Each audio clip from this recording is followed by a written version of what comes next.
In 1953, Howard Hughes hired Otto Preminger to direct Angel Face.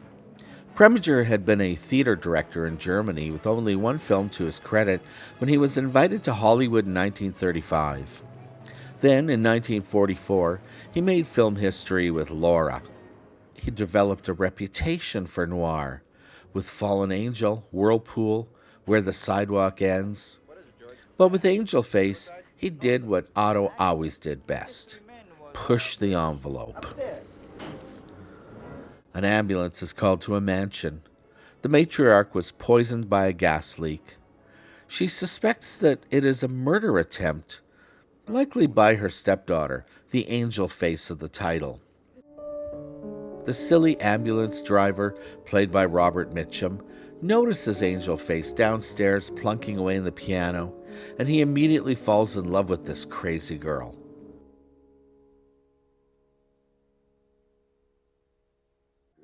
Eventually, Angel Face gives Mitchum a job as a chauffeur, but he hates taking orders.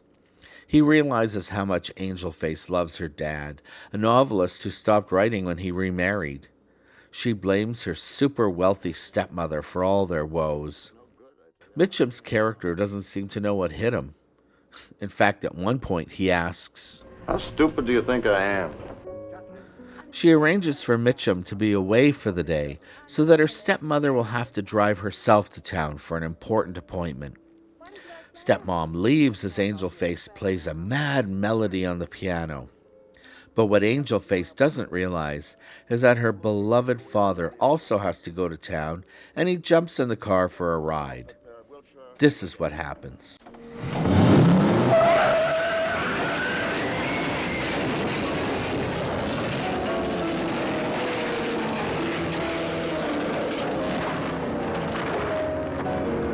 It's a great, shocking moment that leaves viewers stunned. Her lawyer figures that he can get them off, but only if they agree to get married and portray themselves as star-crossed lovers. There's a quick civil ceremony held in the hospital, but neither of the newlyweds is truly feeling it. What follows is a long, contentious trial, complete with automechanic demonstrations right there in the courtroom. We, the jury in the above entitled action, find the defendants not guilty. In the end, it actually works. Angel Face figures that now they can maybe live happily ever after. But Mitchum has a different idea. He's leaving her. He wants to go to Mexico. His betrayal, his disregard, are not things that she can live with. Neither can he. And just in case you were wondering just how stupid he actually is, he agrees to let her drive him to the bus station. But then this is what happens.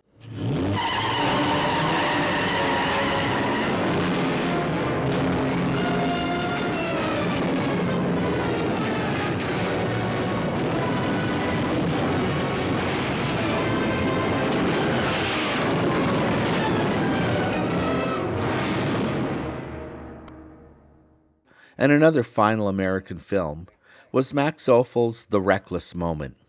Ophuls always wandered, having also made movies in Germany, Italy, France, and the Netherlands. Ophuls was a stylist, famed for his elaborate tracking shots and moving camera. Legend has it that he developed his style because he was dyslexic and prone to confusing the axis. Like The Woman on the Beach, The Reckless Moment stars film noir queen Joan Bennett, this time as a mother of a troublesome daughter. It doesn't help that her husband is overseas on business, so Joan has to do everything herself. The movie starts with Joan tracking down the daughter's boyfriend, an older cad intent on ruining the girl. Joan has to meet him in a seedy, dark bar closed in the daytime. She tries to buy him off, and he accepts, proving that he is an opportunistic shit. So, mother does know best, so far. Back home, she tells her daughter about the meeting. The young girl doesn't believe it. She's in love, likely for the first time, and prone to making a lot of mistakes. That night, the lover comes over and meets with the daughter in the boathouse. She confronts him about the payoff, and he admits to being a shit. And then, in a fit of pique, she clubs him and runs. He staggers, stunned, and falls off the stairs due to a faulty handrail. The next morning, Mom finds the corpse.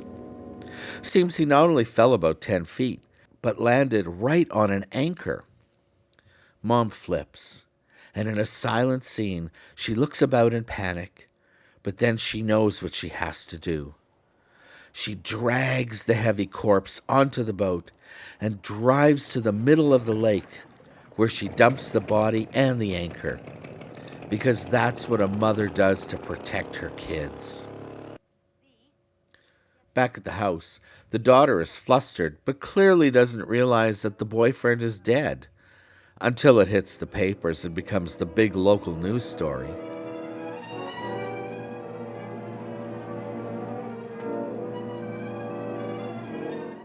Then, Mom gets a strange visitor.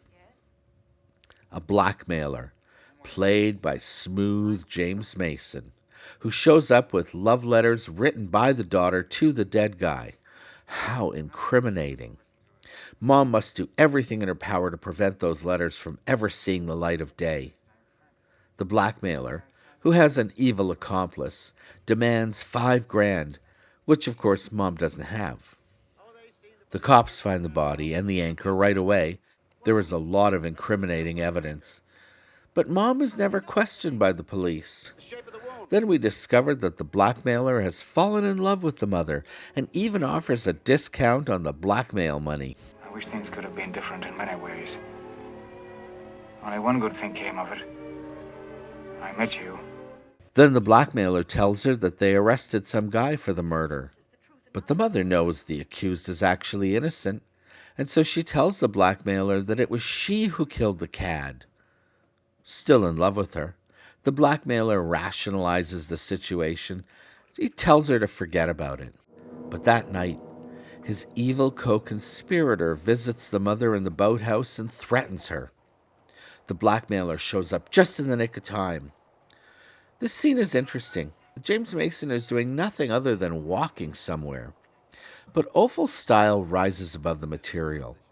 The camera almost never stops gliding along, giving the long shots of people walking from one place to another some real tension. When the blackmailer arrives, a violent confrontation erupts, and he kills the other dude. Then, in an attempt to protect her reputation, he drives off with the corpse. She follows in her car. I'd lie. The blackmailer, for some reason, reaches into the dead man's pocket to retrieve the incriminating letters, but he loses control of the vehicle and hits a tree. Mom comes across the wreck and digs out his dying body, but he tells her to go home, that being there will only create suspicions about her involvement. He saves her and her reputation and the daughter's reputation. Later at home, she hears that there was a terrible car crash and that the two men in the car were both proclaimed dead as a result of the crash. Poor Joan. She found love for all of 2 days and then lost it. What is the reckless moment about? There's no murder. There's no killer either. It's just about a mom who goes to great lengths to be the best mom ever. It's Dad, Grandpa. Tom, we've mailed your Christmas packages. We're going to have a blue Christmas tree. And everything's fine except we miss you terribly.